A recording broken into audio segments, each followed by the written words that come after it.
Bien, seguidamente vamos a ver dos elementos informativos, que son las políticas de usabilidad del curso y el tutorial de navegación. Estos dos elementos ustedes los van a conservar tal cual como aparecen dentro del aula. Ustedes no lo van a mover de ninguna manera. ¿Por qué? Porque es información que va a aparecer, digámoslo así, como utilizando la terminología que utiliza Moodle por defecto, ¿sí?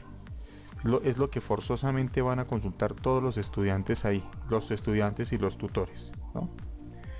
Bien, en las políticas de usabilidad, ¿qué vamos a encontrar? Rápidamente para explicarlo. Este es otro recurso de elección y el de elección de carácter informativo. Esto no lo vamos a editar, sino que yo se los voy a presentar estos 5 elementos que aparecen señalando cómo el usuario, de acuerdo con el rol, sea tutor, sea estudiante, debe asumir la navegación y el uso de los recursos y las actividades que aparecen dentro de la plataforma. Esto es importante que usted lo socialice al inicio de cada curso o cada asignatura, ¿no? Porque el estudiante debe saber unas reglas mínimas de juego para interactuar de manera virtual dentro de esta plataforma. Anteriormente nosotros creíamos que podemos utilizar los contenidos de manera indiscriminada y resulta que, sobre todo en estos espacios académicos formales y establecidos en este orden, se exige que haya un comportamiento, que haya una manera responsable de asumir la información, ¿sí? De asumirla por parte del estudiante. Que si usted está en este espacio académico, entonces aquí le señala unas actividades, ¿no? Una participación. Entonces, ¿cuáles componentes tiene? Rápidamente, uno, ¿por qué una ética del usuario? Entonces justifica el por qué. Debe haber una buena acción o una buena interacción como usuario, independiente de que sea estudiante o tutor. Seguidamente viene cómo es la participación en las actividades.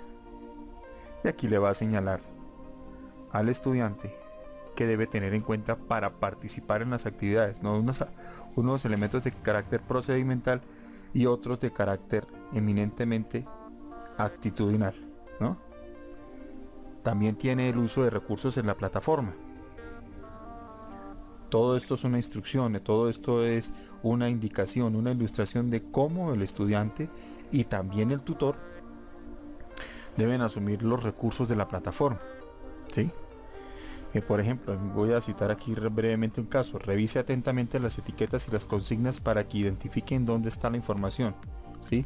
Los títulos son importantes, por eso nosotros les entregamos a ustedes este curso como estructura para que usted lo configure, pero nunca, o mejor dicho, bajo ninguna circunstancia, para no ser tan coercitivo, bajo ninguna circunstancia elimine las etiquetas, porque esto le da indicios al estudiante de que es una información importante que debe tener en cuenta dentro del trabajo de clase. La cuarta, selección y uso del material audiovisual. Aquí hay información para el estudiante y para el tutor, ¿sí?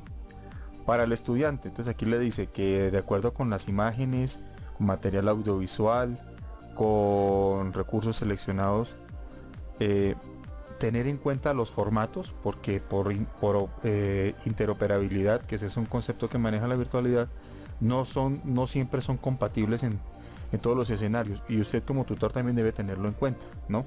Cuando usted vaya a buscar una imagen debe tener en cuenta los formatos, lo mismo que un video, lo mismo que una interacción.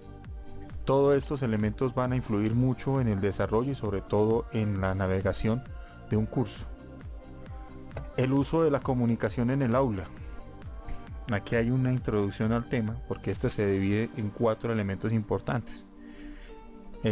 Primero, cómo se debe mantener una comunicación escrita, y hay una ética para escribir dentro de la virtualidad, y en los escenarios que se disponen usualmente como espacios de comunicación, que ya lo veremos más adelante. Que son los foros, ¿cierto? ¿Cuáles son los tipos de foro? ¿Para qué se utiliza un foro? Sobre todo ustedes como tutores deben tener en cuenta que los foros tienen muchos usos didácticos y que fortalecen, entre otras cosas, el aprendizaje colaborativo, que es una de las improntas que nosotros desarrollamos acá como propuesta educativa en la Universidad Abierta y Distancia, ¿no? Usar el correo, cómo se utiliza el correo, que es el otro elemento de la comunicación en el aula. Y he establecido, digamos, como 3 elementos muy comunes para que usted lo socialice con sus estudiantes. Igual eso es una información que va a permanecer permanentemente ahí. El chat de tutoría, esta es una herramienta que tenemos que, además de utilizarla, tenemos que potenciarla. Potenciarla porque es ahí donde nosotros vamos a hacer el acompañamiento asincrónico o bien sincrónico, de acuerdo con la disponibilidad que nosotros tengamos de recursos, tiempos y obviamente en acuerdo con los estudiantes, ¿sí?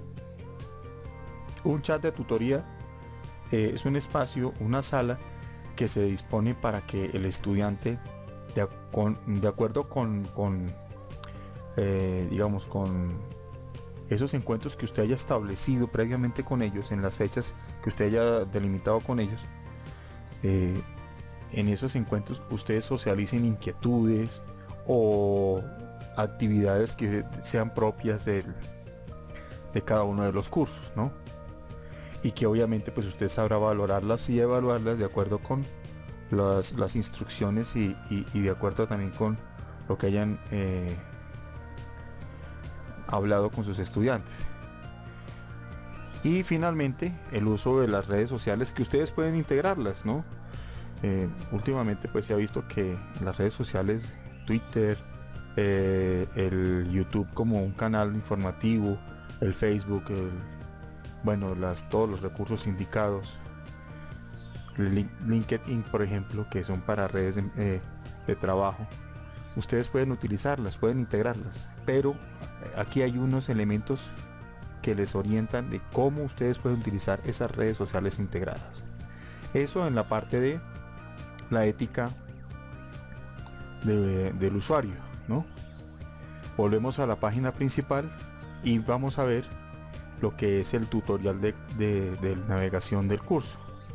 ¿Para qué es este recurso informativo, que es esencialmente un video? Es importante que el estudiante entienda cómo funciona, ¿sí?, su aula de clase.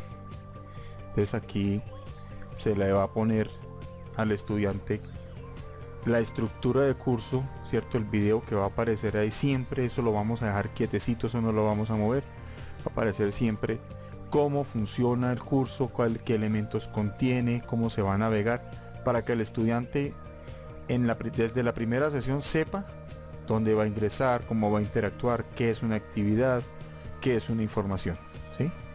Entonces es importante que en estos 2 componentes no vamos a editarlo, solamente lo vamos a dejar ahí, como dicen, por defecto lo vamos a dejar ahí, más bien como información forzosa que vamos siempre a utilizar para que el estudiante la consulte, ¿sí?